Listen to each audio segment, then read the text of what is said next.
Well, on today's video, I just unboxed my new KC lights.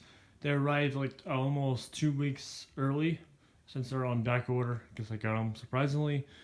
That's excellent, I guess so. So now I'm trying to figure out how to mount these up since we're not really. Anyway. So I can figure out how to mount these up to my Jeep. These go on the bumper or my winch plate. And these go on my hood. I'll figure these out later. Mainly, these are my most important lights to put on so I can see at night from going home from car shows. Now, I need to get room to put the cover on as well. But for now, I'm trying to figure out how to mount these up. And just already have a solution. So, my original plan was to mount them back here. They're a bit too wide, 6 inches wide. That way's perfect, but I'm afraid of that chance of off-roading something inside the fender will hit the light. I want to angle it, that would work, but I want it also straight. That's in the way, and I don't want that risk. I can also run it on the bumper itself, easily done.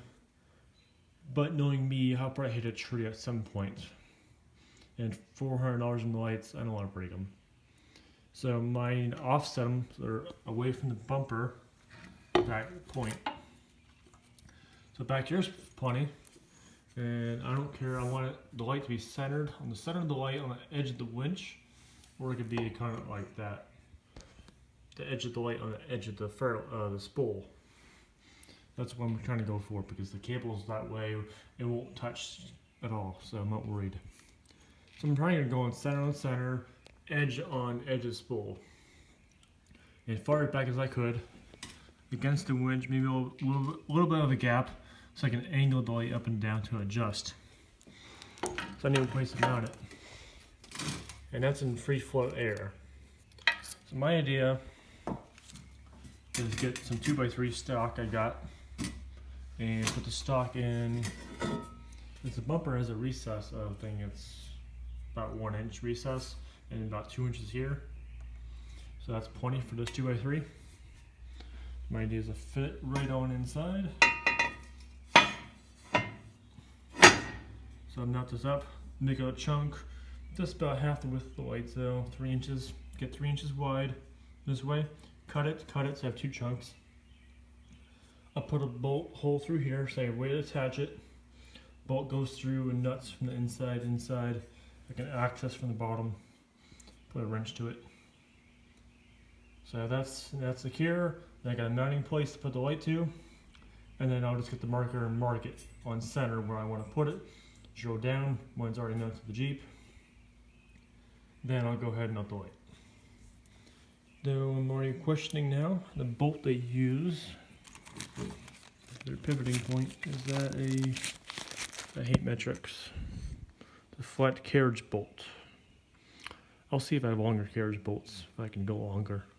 If longer, I can go all the way through this whole thing, all the way down and nut on the very bottom, so I can make sure it's tight. But in all worst case, get a shorty wrench, which I do have some. This appears to be a 9/16, which I do have some. Coming from the inside of this, come through an inch, and then just hold the wrench. I do make it tight, so that could be a challenge. Oh, I can redesign that. So pretty much I could drill a hole, small hole on top for the bolt to go through, and drill all the way through again. And then drill the bottom of the hole much bigger to fit a socket to go all the way through to make it tight.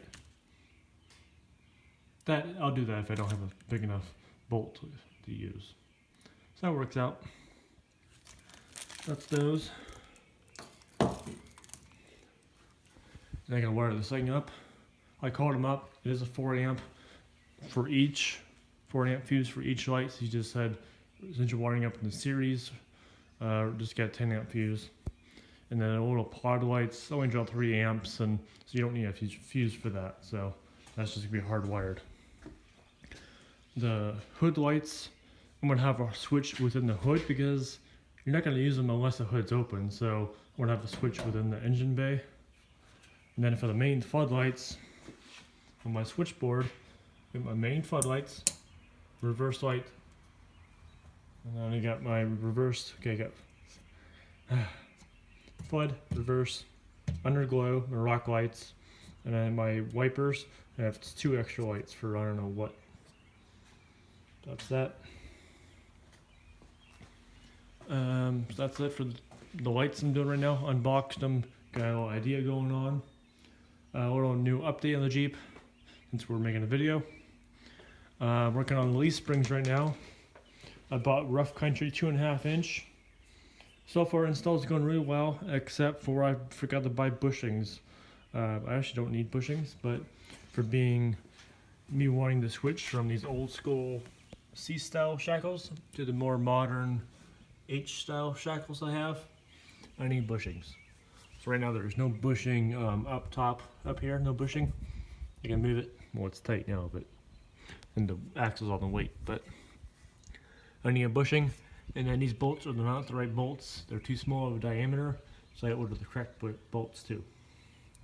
$61 for no. Wait, I ordered 1 spare bushing because I wrecked one. So I ordered 9 bushings and I ordered 4 bolts. I don't know, 1 and 2. Wait, I only need 5 bushings, 9 bolts or 8 bolts. Yeah, 8 and 5. So they're on the order, shipped today, should be here soon. And also in the mail, I got all my leaf springs except 1, so that's my other front leaf spring. Other one arrives Thursday, different warehouse. That's it for suspension. And that, my exhaust is now leaking because my manifold cracked. So I have a few improvised hacks I'm gonna do. Got a washer and weld a plate to the one side, bend it to it, tack it, bolt it on, and then put grease around, not grease, but exhaust caulking to help seal it up. And after that, get an exhaust wrap it up, exhaust tape wrap, just to fix it. So I don't want to pull my manifold off and, well, you crack your studs and you're screwed.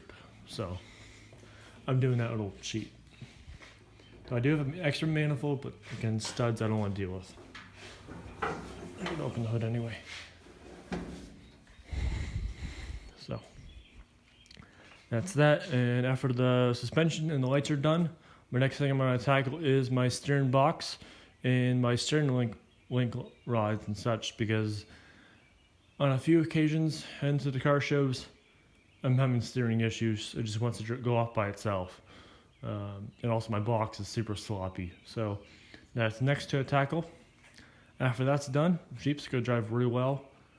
And the next thing after that is I need to do my wheels too. Get non-bent wheels. I bent 2 wheels already. This guy needs a new hub. Okay.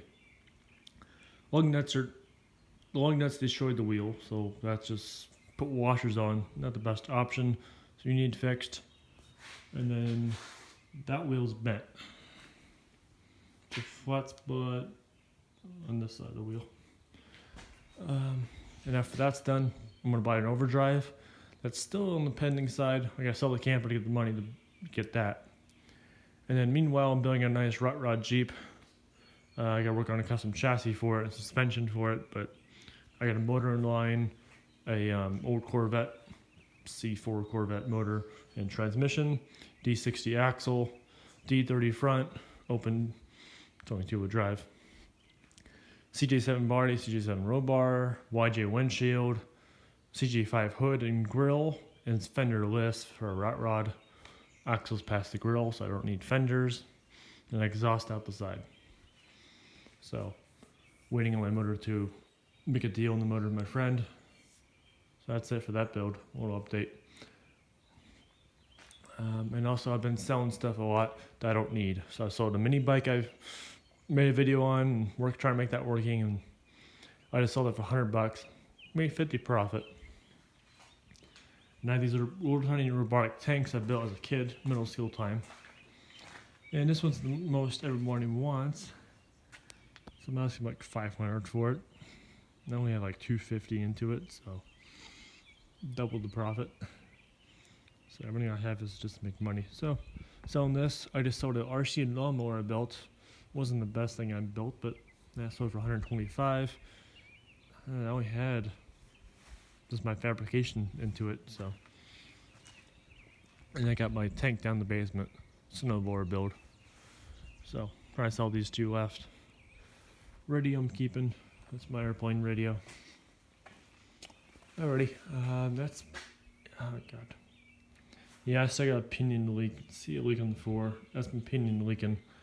I did RTV on my seal in the back, and it is better, though I could feel the RTV wet, so it is a minor drip now, so at least it's less of a leak. I'll take that than a whole leak every day. And the pinion's leaking like heck, I don't know why. Front pinion we know, and I'm going to fix that. I got a gas seal for it. But I'm not going to tackle that till the leaf springs are off on this because access point. Alrighty. I'm going to get to the mounting these lights up. Do a update on the mounting on the lights. And then wiring, I might need my grandfather's help, but KC should have a nice video for install. I got to go to lights, to the fuse box. Fuse box, they gave you a switch, and I already have switches on here. They're 3-prong as well, so I should just plug right in to my switch. So that should be easy. Now I'm going to have 4 bolts to take off, get the panel off to get access to it versus whole dashboard off. That's why I did that design. So hopefully that goes smoothly. And again, the hood lights are hardwired to the hood. I'm slightly afraid to do so because I never have yet to pull my hood off for some reason. If I did, just like I gotta make a disconnect wire somewhere for the lights. So hopefully there's a disconnect somewhere.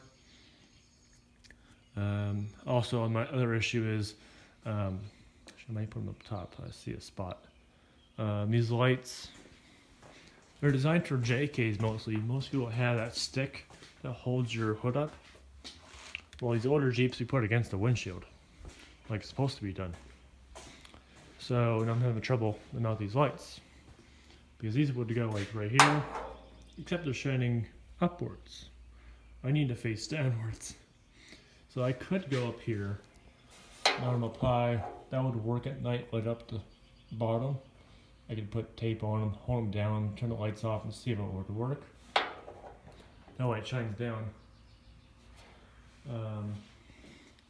Anywhere else, though, I don't know where to put them. I'll make custom brackets, worst case. Make a bracket off these bolts, or off those bolts. Make a bracket that comes up and just shines it down at an angle. I can adjust it if I need to see where I'm going. So, another option. Ooh. I gotta watch clearance. Now I can go off these bolts. Put one light on an angle, 45 offset, and offset 45 down. That'd work too. The way it's on center. Probably here or there. That's my 2 options.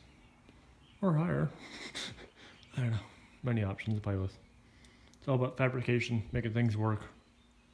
But I'm happy I got the KC lights because this is the best brand. And I got a nice little discount out of them. So, alrighty guys. That's it for this little video on the lights and updates on the Jeep. Thanks for watching.